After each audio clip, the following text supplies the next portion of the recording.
We have all been in a phone call that never seems to end. So how do you end the conversation in a respectful manner? It's important to maintain good lines of communication between friends, family members and business contacts. Ending phone calls politely is an important part of developing these relationships. So here are a few tips to end a phone call respectfully and politely. Let's begin.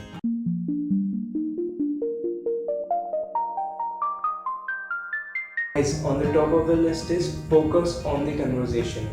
When you are near the end of your phone call, be sure that you are not inviting the other person to continue talking. For instance, you might be really interested in something the person just told you, but asking questions in response invites the other person to continue talking. Guys, this is the most important technique. This works most of the time. Wait for a lull. Wait for the pause in conversation going on, as all conversations have pauses. Wait for the speaker to pause and explain that you need to get off the phone. Do not pause when you are taking advantage of the lull. Otherwise, the person on the other end of the phone might begin telling you a new story. In this case, tell the person that you have enjoyed talking with them and that you will call them again soon. And goodbye immediately, one after the other. Do not prolong the goodbye. Guys, interrupt. Sometimes you have to interrupt. Although we typically see interruption as a rude behavior, you can interrupt someone politely and do it when it's the only way to get out. Guys, you could interrupt when an emergency arises, or you can interrupt when you have a specific time limit that you have already clarified, or you are on a business call but you have some very important meeting. And if you have an emergency, explain it like you can say, my pet or my kid just went out of home, I need to check upon him. Guys, apologize. If you need to end the conversation abruptly, be sure that you say sorry. Explain that you wished you could keep talking, but that you need to address the emergency situation that occurred while talking on phone. Guys, this works. Guys, this point also works. Affirm your enjoyment. Be sure to tell the other person that you had a nice time catching up with them and you appreciate them, that they are taking the time to talk to you. In this way, you are reinforcing that they are important to you. Guys, plan to talk again. If you are talking to a close friend or family member, settling aside a time to talk in the near future will help you end the conversations more quickly. The other person will know that they can tell you the other things they wanted to say and won't feel that they need to extend the conversation by telling you everything at once. And guys, sometimes it happens that you don't know when you can talk to them again. Then suggest a frame of time. For example, I'll call again later this weekend.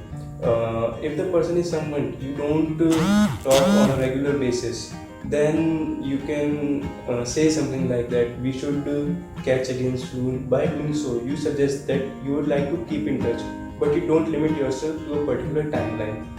Guys, you can also end up a call by suggesting an alternate way to communicate. If you don't like to talk on the phone, mention that you would like to talk on Skype, text, or email to stay in contact. Guys, call between activities. This helps a lot. If you know the person you want to call is usually very talkative, call between scheduled appointments, meeting, or activities. You can say that you only have 10 minutes to talk but really wanted to call while you could. Tell your friend or family member that your time constrained at the beginning of the conversation so that they know your situation and tell you only important things. Guys, sometimes it happens that a talkative person wants to tell you one more thing, like he says on phone, hey listen one more thing, hey listen one more thing, like this. So in this situation, when you are trying to finish the conversation, by telling the conversation partner that you only have a few minutes to chat, this will help them to prioritize the most important things they want to tell you. Guys, consider your friends or family members regular routine. If you know that they eat at a certain time and won't have an unlimited amount of free time, call at that time. You can, for instance, call on their lunch break or before they usually eat dinner. This way, the pressure to end the conversation is on the other person, not you, and you are safe this time. Guys, show consideration for the other person's schedule. When you call, say something like, I know you are on your lunch break. I just wanted to call and chat for a few minutes if you have time, and this will not let them feel bad. Guys, this is very important. Remember this. Don't try to avoid people. this is very inappropriate and this is not nice way. Return to their call. If they call you and you don't have time to talk on the phone for an hour or so, don't answer at that time, it's fine, but be sure return to their call and call them again back so that they don't think that you are avoiding them. Guys, this one also helps sometimes. Give it a try. If you are calling to a very talkative person for a specific reason, just write down the things you need to talk about them, you need to ask them. This will help you to keep the conversation on track. Okay guys, I hope you like the video. Comment down below if you have any ideas or suggestions, or you want me to make a video on some particular topic, and do share and subscribe. See you soon. Peace.